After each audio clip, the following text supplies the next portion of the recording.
Ambisius Indonesia, di video kali ini kita akan membahas kembali soal KSM MTS IPA tingkat provinsi. Yuk langsung saja kita simak videonya. Soal nomor 1, Quran Surat Ar-Rum ayat 46 yang berbunyi, dan di antara tanda-tanda kekuasaannya adalah bahwa dia mengirimkan angin sebagai pembawa berita gembira dan untuk merasakan kepadamu sebagian dari rahmatnya, dan supaya kapal dapat berlayar dengan perintahnya, dan juga supaya kamu dapat mencari karunia-Nya. Mudah-mudahan kamu bersyukur. Perhatikan skema angin darat pada gambar berikut.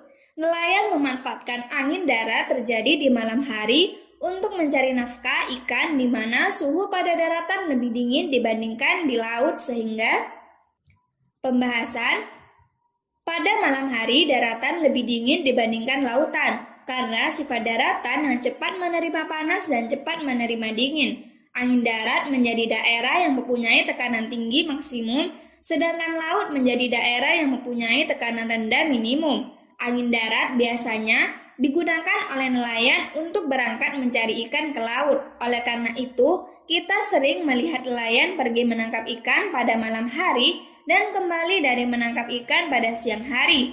Jadi jawaban yang tepat adalah A. Soal nomor 2, angin puting beliung biasanya terjadi pada musim pancaroba di kala siang ataupun sore hari. Fase terjadinya puting beliung memiliki kaitan yang erat dengan fase tumbuh awal columbellus. Berikut ini adalah fase-fase terjadinya puting beliung, kecuali pembahasan angin puting beliung itu berupa angin yang berputar secara kencang di permukaan bumi selama 3-5 menit. Angin ini biasanya seperti kolom udara yang berputar kencang. Angin puting beliung ini membentuk hubungan antara awan cumulonimbus dalam kejadian langka dari dasar awan cumulus dengan permukaan tanah. Angin puting beliung dapat terjadi karena adanya pertemuan antara udara panas dan udara dingin, sehingga keduanya akan saling bentrok dan membentuk awan cumulonimbus hingga menjadi puting beliung. Suhu yang tinggi juga dapat menjadi penyebab terjadinya angin puting beliung. Selain itu, angin puting beliung dapat terjadi jika terjadi arus udara yang naik secara kuat di dalam awan. Proses terjadinya berkaitan dengan adanya awan cumulonimbus yang terbagi atas 3 fase. Fase pertama, fase tumbuh awan cumulonimbus. Pada fase ini terdapat awan yang di dalamnya memiliki arus kuat yang naik ke atas. Ketika hujan belum turun, titik-titik air maupun kristal es masih tertahan oleh adanya arus yang naik tersebut sebelum menjadi ke puncak awan. Yang kedua, fase dewasa awan cumulonimbus. Pada fase ini, titik-titik air yang sudah tidak tertahan tersebut akan naik ke puncak awan. Ketika hujan telah turun, maka akan terjadi gaya gesek antara arus udara yang naik dan yang turun. Adanya temperatur massa udara yang turun menjadi lebih dingin dari udara di sekelilingnya menimbulkan arus geser yang memutar lalu menjadi bentuk pusaran. Semakin lama, arus udara tersebut akan bergerak semakin cepat hingga akhirnya membentuk sebuah corong yang menyentuh permukaan bumi. Nah, pada saat itulah sebuah angin puting beliung terjadi. Namun terkadang angin puting beliung juga muncul disertai hujan deras hingga dapat membentuk pancaran air atau water spout.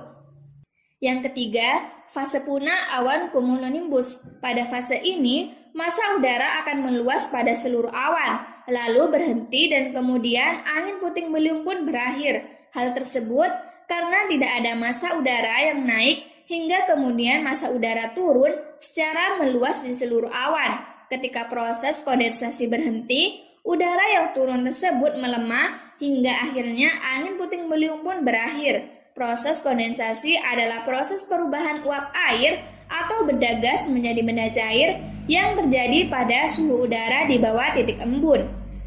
Soal nomor 3. Pada akhir sebuah acara syukuran madrasah, seksi konsumsi kewalahan karena ada beberapa gelas menumpuk dan sulit dilepas seperti gambar berikut. Untuk memisahkan atau melepaskan gelas-gelas yang menempel itu dapat dilakukan dengan cara merendam gelas kaca dalam air panas, kemudian tuang air dingin pada gelas B.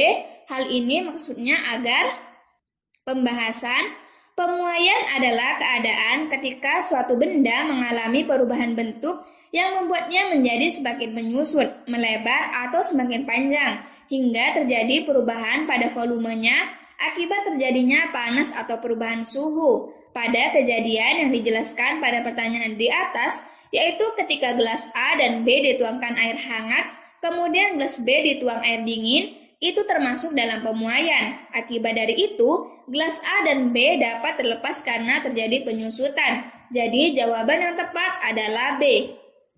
Soal nomor 4. Dua buah sirine terpasang di pondok putra dan putri, masing-masing berfrekuensi 320 Hz dan 640 Hz. Jika kedua sirine tersebut dibunyikan bersama pada medium dan suhu yang sama, maka pernyataan yang paling benar adalah pembahasan cepat rambat suatu bunyi bergantung pada medium. Jika medium kedua bunyi sama, maka cepat rambat pun akan bernilai sama. Sedangkan untuk nilai panjang gelombang akan semakin kecil jika frekuensi besar dan panjang gelombang bernilai besar jika frekuensinya kecil. Jadi jawaban yang tepat adalah C. Soal nomor 5. Faktor-faktor berikut merupakan penyebab terjadinya pemanasan global kecuali pembahasan. Pemanasan global warming adalah peningkatan suhu rata-rata permukaan bumi, anomali positif yang berlangsung secara terus-menerus. Aktivitas perindustrian merupakan penyumbang utama pada fenomena pemanasan global. Pembakaran bahan bakar fosil seperti batu bara dan minyak bumi untuk penggerak mesin dan kendaraan bermotor memberikan andil gas rumah kaca terbesar, terutamanya gas karbon dioksida. Semakin banyak gas karbon dioksida yang dihasilkan, semakin banyak pula panas yang dihasilkan dan terperangkap oleh lapisan gas di atmosfer bumi yang dapat meningkatkan suhu udara secara global. Dengan demikian, yang bukan faktor penyebab terjadinya pemanasan global adalah penggunaan pembangkit listrik tenaga air. Jadi, jawaban yang tepat adalah C.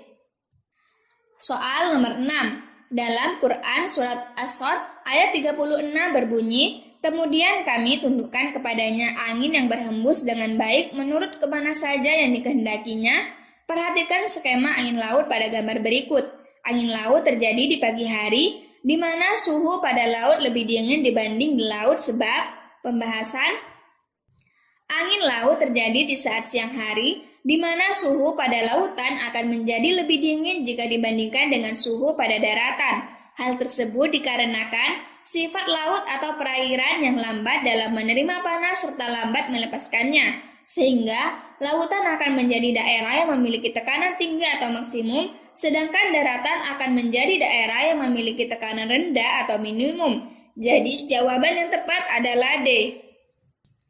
Soal nomor 7. Jika dia kehendaki, dia akan menenangkan angin, maka jadilah kapal-kapal itu terhenti di permukaan laut. Sesungguhnya, pada yang demikian itu terdapat tanda-tanda kekuasaannya. Berdasarkan perkembangan teknologi diciptakan kapal selam, perhatikan gambar kapal selam berikut. Kapal selam dapat terapung dan tenggelam di air. Ketika terapung, massa jenis total kapal selam lebih kecil dari air laut dan pembahasan. Kapal selam memiliki rongga udara. Apabila nahkoda kapal selama ini menginginkan kapal selam untuk menyelam, maka nahkoda akan membuka rongga udara di bawah kapal selam sehingga air laut masuk ke dalam rongga udara tersebut, yang membuat massa jenis kapal selam menjadi bertambah. Apabila nahkoda menginginkan kapal selam kembali ke permukaan atau mengapung, maka ia kembali menekan piston dan mengeluarkan seluruh air dalam rongga udara, sehingga rongga tersebut kembali diisi oleh udara dan massa jenis kapal lebih kecil dari massa jenis air laut. Jadi jawaban yang tepat adalah B. Gimana gengs? Mudah bukan soalnya? Yuk lebih semangat lagi latihan soalnya. Semoga video ini bermanfaat ya. Jangan lupa share ke teman-teman kalian.